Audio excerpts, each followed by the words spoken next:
Hello, friends. How are you? How's things? How's life? I hope all is well. Hope everything is fantastic. Welcome to October, day one. Means a couple of things for me this month.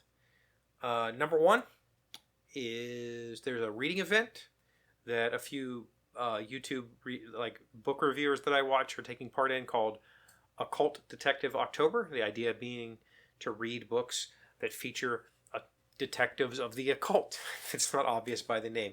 I participated last year and I read some books. I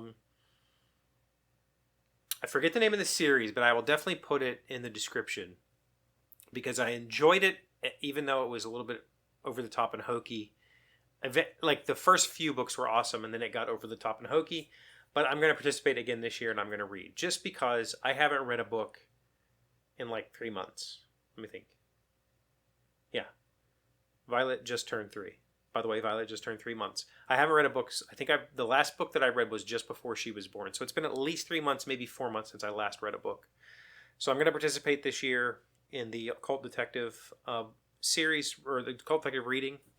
I might start today. I don't know. I'm not going to hold myself to any amount of I don't have a reading list or say I'm going to try to get through this many books. I haven't been reading that much, and I should. There's been a lot of downtime, and I'm finding myself just dorking off during downtime, and I shouldn't. I should at least read. So I'm going to participate in that. Number two is, I mentioned a while back, I should have brought it with me, that for the last year and a half, I was keeping track of my days in a kind of an activity log. I treated it kind of like a duty log in the Marine Corps, where it was just like, here's top of the page, this is today, and then here's the events that took place throughout the day. I tried to keep track of my reading, tried to keep track of my walking and exercise. I kept track of my base training. I kept track of my meals, each meal that I ate. Kept track of what I did at work. If I went somewhere that day, if I visited somebody, paid a bill, I kept track of that stuff. And when Violet was born, that all got derailed. It just, life was so chaotic because you're on an infant's time scale, which is, changes every 15 minutes, that I wasn't able to keep up with it. It would I would find myself thinking wait, did I do this? I couldn't even keep track of whether I was taking my medication in the morning or not, or whether I had coffee or whatever. I'm bringing it back. So I'm just going to, for the last couple of months, I basically just stopped. I just didn't do it. And what I have found is that I'm a little bit, time is fuzzy for me right now. When I was writing down what I was doing each and every day, I was able to keep a pretty clear picture in my head of what had happened over the last few weeks. But right now, no clue. If you ask me when I last visited my dad, I don't know. I do know. But, that kind of thing. And so I need to just kind of keep that in order. And I think the goal now is, instead of putting this pressure on myself to try to remember throughout the day to fill this book out, at night, I'm just going to sit down and fill it out. And I'm going to, I was trying to keep it in some sort of structure so I could vaguely make out how my day went. Here's when I woke up. Here's when I, whatever. I don't need to do that. I would need to just keep track of here's the meals I had, and here's the activities that I did, and here's the work that I did, and here's, it doesn't need to be in this structured thing. It's just, what did I do? I don't really care at what point during the day it happened. I just need to know that, on this day I did this. So I'm going to start doing that again, starting today. So in the evening, before I go to bed, I'm just going to sit down and kind of write out my activity log for the day. Here's what I did today. And I think that'll be beneficial, and it'll still be in the spirit of what I was trying to do, which mainly was to hold myself accountable, because I wasn't practicing bass every day. I wasn't walking every day. I wasn't eating healthy. This is just a way for me to kind of be a little bit accountable. And also at the end of the year, I can look back and go, hey, how many board games did I play this year? Well, here they are. I played this many board games. That was the original goal for this project. I never did title it up for last year. I probably won't do it this year either, but it is something that I could do in the future. How many games did I play last year? How many books did I read last year? How many, whatever.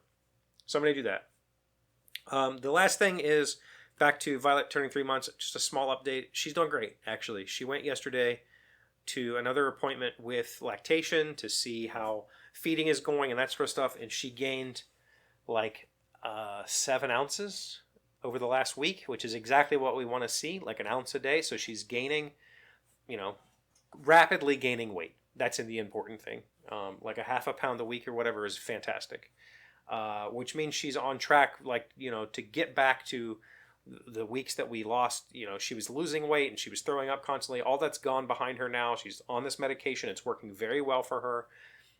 The feeding is working very well for her. We're supplementing her. We're giving her extra food. We're kind of paying attention to her cues as much as possible. And it's been a lot better. Now it's just down to normal baby stuff. Like she's confused and doesn't know when it's time to sleep versus time to eat, and when to cry, when not to cry, that kind of stuff. So just to let you know, she's doing great, and we're really thankful for that. So it's the start of October. Do you do anything exciting for October? I know a lot of people really get into the Halloween spirit. I've always enjoyed this time of year. I enjoy the fall. It's my favorite season. I enjoy the leaves falling. I live in the West Virginia mountains where there's, just the season change here is very dramatic and very beautiful. But I also don't I don't decorate for Halloween or do anything crazy. But I like it when people do. So do you do any of that? You should let me know in the comments. You got any thoughts, questions, or concerns, or topic ideas? You should tell me those down below as well. I'd love to hear from you. I very much appreciate all of the engagement that I get here. If you're new, please subscribe. Please subscribe. We're trying to get back to 25,000 subscribers. We did it 8 years ago, and we're just trying to get back there. So thank you. Thank you for that. I appreciate you very, very much, and I'll see you again tomorrow. Today's 1,000 plus little things happy, successful people do differently. We are learning 15 relationship truths for tough times. Number 11, one of the most difficult tasks in life is removing someone from your heart. But remember, no relationship is a waste of time. The wrong ones teach you the lessons that prepare you for the right ones. Yes, like everything. Doing it wrong is a good way to learn how to do it right. So even bad relationships are good for you. They ultimately make you and shape you. But learning how to cut somebody out, and it's okay to cut off contact and still feel for that person. That will fade with time, and that's all right.